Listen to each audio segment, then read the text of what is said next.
Can you guys tell me the origin story of Moss Manor and how this project came to be?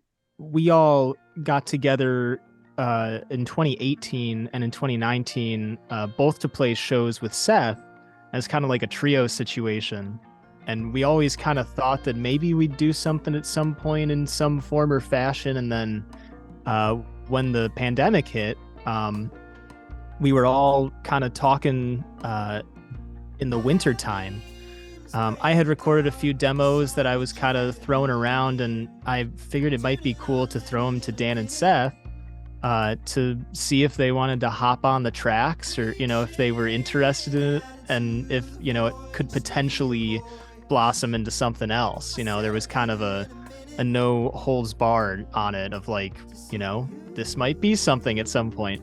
And we were talking about sort of the feelings that we wanted to conjure, and Moss came up.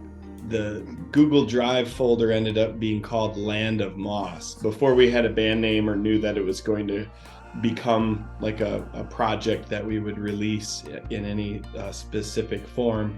It felt really free, like we had built this kinship and this trust and this brotherhood, and it was like, let's explore this. We trust each other with these songs. Yeah, I think a big part of that trust just comes from the first seed being the song Anywhere. I think is a huge part of that trust of like, this is a very vulnerable piece that Michael sent to us, and it was the first that we worked on together, and we didn't know we were going to be a band. And I remember one of the first kind of like interesting tiptoes that I made was I was kind of like, I have this part that could be sang kind of in between your parts at the end. Is that cool? And receiving that validation and then trying something out and then having things work. It was just so natural. And I don't know about y'all, but I felt like we were just doing something to do it. And that sense of the pandemic really helped this be an outlet just for creativity and sharing, and to create some sense of community during such a lonely time, and sending things back and forth.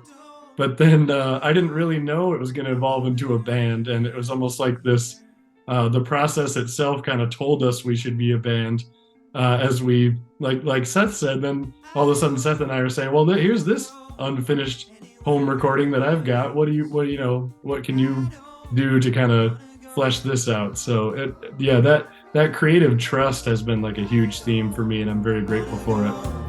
Anyway.